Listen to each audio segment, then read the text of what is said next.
வணக்கம். இது எஃப்னா தமிழ் டிவியின் இலங்கையின் இன்றைய காலை செய்திகள். பிள்ளையான் கைதின் பின் முதன்முறையாக கசிந்த விபரம். கை செய்யப்பட்ட தடுப்பு காலில் வைக்கப்பட்டிருக்கும் முன்னாள் இராஜாங்க அமைச்சர் தொடர்பில் பல்வேறு சர்ச்சைக்குரிய உண்மைகள் வெளிவந்து கொண்டிருக்கின்றன. இந்த நிலையில் கடந்த ஓரிரு நாட்களாக பிள்ளையான் குறித்த பரபரப்பு நிலைத்தன்மை குறைவடைந்திருக்கிறது. எனவே பிள்ளையான் தொடர்பிலான விசாரணைகள் நடவடிக்கைகள் பரபரப்பை இழந்துவிட்டனவா என்ற கேள்விகள் இருக்கிறது. இதற்கிடையில் பிள்ளையான் மீது உயிர்த்த ஞாயிறு தாக்குதல் குற்றச்சாட்டு உட்பட பல முக்கிய விடயங்கள் மிக தீவிரமாக விசாரித்து வருவதாக புலனாய்வு செய்தி உறுதிப்படுத்துகின்றது. அத்துடன் அமைச்சரவை பேச்சாளர் அமைச்சர் நலிந்த ஜிசி மற்றும் மல்கம் ரஞ்சித் திருப்திப்படுத்தும் அளவில் உயிர்த்த ஞாயிறு தாக்குதல் சூத்திரதார் பற்றிய முக்கிய தகவல்கள் விரைவில் வெளியிடப்படும் என்றும் நம்பிக்கை வெளியிட்டிருக்கின்றார். பிரித்தானியாவில் கருணா சவேந்திர சில்வாவின் தடையின் பின்னர் நடக்கப் போகும் மாற்றங்கள்.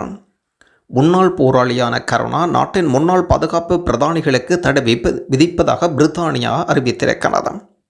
இராணுவத்தின் முன்னாள் தளபதிகளான சவேந்திர சில்வா மற்றும் எகத் ஏசூரிய கடற்படை முன்னாள் தளபதி வசந்த கர்ணகொட மற்றும் தமிழீழ விடுதலை புலிகள் அமைப்பின் முன்னாள் தளபதிகளில் ஒருவரான கருணா என்று அறியப்படும் விநாயகமூர்த்தி முரளிதரன் ஆகியோருக்கு பிரித்தானியா தடை விதித்திருக்கிறது. குறித்த இளைஞர்களுக்கு பயணத்தடை மற்றும் சொத்து தடை விதித்து பிரித்தானியா அறிவிப்பொன்றை வெளியிட்டுள்ளது. இலங்கையில் இடம்பெற்ற யுத்தத்தின் போது மனித உரிமை மீறலுக்கு பொறுப்பு கூற வேண்டும் என்பது குறித்து 4 பேர் மீதும் குற்றம் சுமத்து வைக்கப்பட்டிருக்கிறது.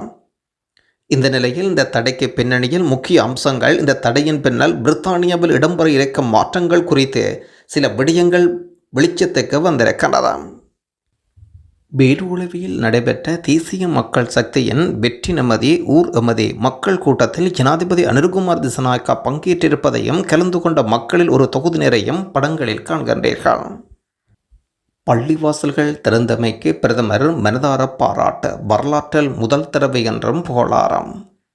வரலாற்றில் முதன்முறையாக கண்டியில் இருக்கும் பள்ளிவாசல்கள் புனித தலதா மாளிகைக்கு வருகை தரும் பக்தர்களின் தேவைகளை பூர்த்தி செய்வதற்காக தங்கள் கதவுகளை திறந்ததாகவும் இனங்கள் மதங்களை பிரிந்து செல்வதற்கு அப்பால் அனைவரும் இலங்கையர்கள் என்பதனால் மக்கள் இப்போது தங்களை பற்றி சிந்திக்க தொடங்கியிருப்பதாகவும் பிரதமர் ஹரணி அமரசூரிய கருத்து வெளியிட்டுள்ளார். இந்த நாடு நாம் எதிர்பார்த்த ஒரு மாற்றத்துக்கு உட்பட்டிருக்கின்றது. அதற்கேற்ப நாம் புதிய வழிகளில் செயற்பட வேண்டாம். புதிய மாற்றத்தை நோக்கி நாம் செயல்பட வேண்டாம். மக்கள் உணரத் தொடங்கியுள்ளனர். இப்போதெல்லாம் சில நேரங்களில் மாலை 5 மணிக்கு பிறகும் அமைச்சகங்கள் சென்று கலந்துரையாடல் நடத்த முடியுமா என்று கேட்கும்போது அதிகாரிகள் எப்போதும் திறந்திருப்பார்கள். இன்று பொது அதிகாரிகள் இரவு 9 மணி தொடக்கம் 10 மணி வரை இரவு தாமதமாக வேலை செய்ய தயாராக உள்ளனர். பல தசாப்தங்களின் பிறகு புனித தலதா மாளிகைக்கு புனித யாத்திரை நடைபெறுகிறது. அங்கு பொதுமக்கள் எவ்வாறு நடந்து கொள்கின்றார் என்பதை கவனிப்பதும் குறிப்பிடத்தக்கது. காலி முகத்திடலில் தனது பலத்தை காட்ட இருக்கும் ஜனாதிபதி அனுர்குமார திசாநாயக்கா. தேசிய தொழிலாளர் தினத்தன்று தேசிய மக்கள் சக்தி இயக்க அரசாங்கத்தினால் ஏற்பாடு செய்யப்பட்டிருக்கும் மேதின பேரணியை எதிர்வரும் வியாழக்கிழமை கொழும்பில் இருக்கும் காலி முகத்திடலில் நடத்த முடிவெடுக்கப்பட்டிருக்கிறது. ஜனாதிபதி அனுர்குமார திசாநாயக்கா தலைமையில் அரசாங்க தலைவர்களின் பங்கேற்புடன் நடைபெறும் இந்த மேதின கூட்டத்துக்கான அணிவகுப்புகள் நடைபெறுவது குறித்தும் இன்னும் எந்த முடிவுகளும் எடுக்கப்படவில்லை. ஸ்ரீலங்கா பொதுஜன பெரமுன தற்பொழுது நுகோகொட ஆனந்த சமரகோன் திறந்தவெளி அரங்கில் மேதின கொண்டாட்டங்களை நடத்த தீர்மானித்திருப்பதுடன் நிமார் சிறிபட டிசில்பா தலைமையிலான ஸ்ரீலங்கா சுதந்திர கட்சியினர் கொழும்பிலும் மேதின கூட்டங்களை நடத்த உள்ளனர். ஜிகாத் அமைப்புகளின் இலக்காக இலங்கையும் மாறலாம். இவ்வாறு ஜிகாதிகளின் இலக்காக இலங்கை மாறுவதற்கு முக்கிய காரணம் அருணகுமார அரசாங்கம் இந்தியாவுடன் செய்து கொண்ட இரகசியமான முறையில் பாதுகாப்பு ஒப்பந்தம் என்றும் இந்தியாவுடன் செய்துள்ள திருட்டு பாதுகாப்பு ஒப்பந்தம் காரணமாக இலங்கை இந்தியாவின் பக்கம் நிற்க வேண்டாம். உலகில் இருக்கும் ஜிகாதிகள் இலக்காக இலங்கை மாறுவதற்கான வாய்ப்புகள் இருக்கின்றன. நாட்டுப்பற்றுள்ள தலைவர் என்றால் இந்தியாவுடனான பாதுகாப்பு ஒப்பந்தத்தை வெளிப்படுத்துங்கள் என்று சம்பிக்க ரணவுக்க வேண்டுகோள் வைத்திருக்கின்றார். வடக்கில் இருக்கும் திருடர்களையும் பிடிப்போம். வடக்கில் இருக்கும் திருடர்களையும் பிடிப்பதாக அமைச்சர் பிமல் ரத்நாயக்கா சபையில் குறிப்பிட்டிருக்கின்றார். எல்லா அரசாங்கத்திலும் அமைச்சர்களாக இருந்தவர்கள் வடமாகாணத்தில் உள்ளனர். மன்னாரிலிருந்து புத்தளத்துக்கு போனவர்கள் இப்போது பெரும் சொத்து வைத்துள்ளனர். அவர்கள் தற்போது சொத்துக்கள் கொண்டு வர 10 கப்பல்கள் போதாது. விரைவில் அவர்கள் சொத்துக்களை முடக்கி அவர்களும் கைது செய்வோம் என்றும் பிமல் ரத்நாயக்கா குறிப்பிட்டிருக்கின்றார். நாட்டு மக்களுக்கு விடுவிக்கப்பட்டுள்ள விசேட அறிவிப்பு. ஸ்ரீ தலதா வழிபாட்டுக்காக வருகை தந்த யாத்திரைகளின் பொருட்களை பெற்றுக்கொள்ளுமாறு அறிவுறுத்தல். ஏப்ரல் 18ஆம் தேதி தொடக்கம் ஸ்ரீ தலதா வழிபாட்டுக்கு வருகை தந்த யாத்திரைகளின் பாதுகாப்பு கருதி அவர்களின் பொருட்களை பெற்று மீண்டும் வழிபாடு நிறைவேற்றவுடன் ஒப்படைக்கும் பணியை சிவில் பாதுகாப்பு திணைக்களத்தினர் முன்னெடுத்தனர். இருப்பினும் சில யாத்திரைகளின் பொருட்கள் மீண்டும் எடுத்துச் செல்லப்படவில்லை. அவர்களின் பொருட்கள் பாதுகாப்பாக இருப்பதாகவும் மத்திய மாகாண பிரதான செயலாளர் அறிக்கை வெளியிட்டுள்ளார். புதிய சட்டங்களை உருவாக்கி இனவாதத்தை களைவோம்.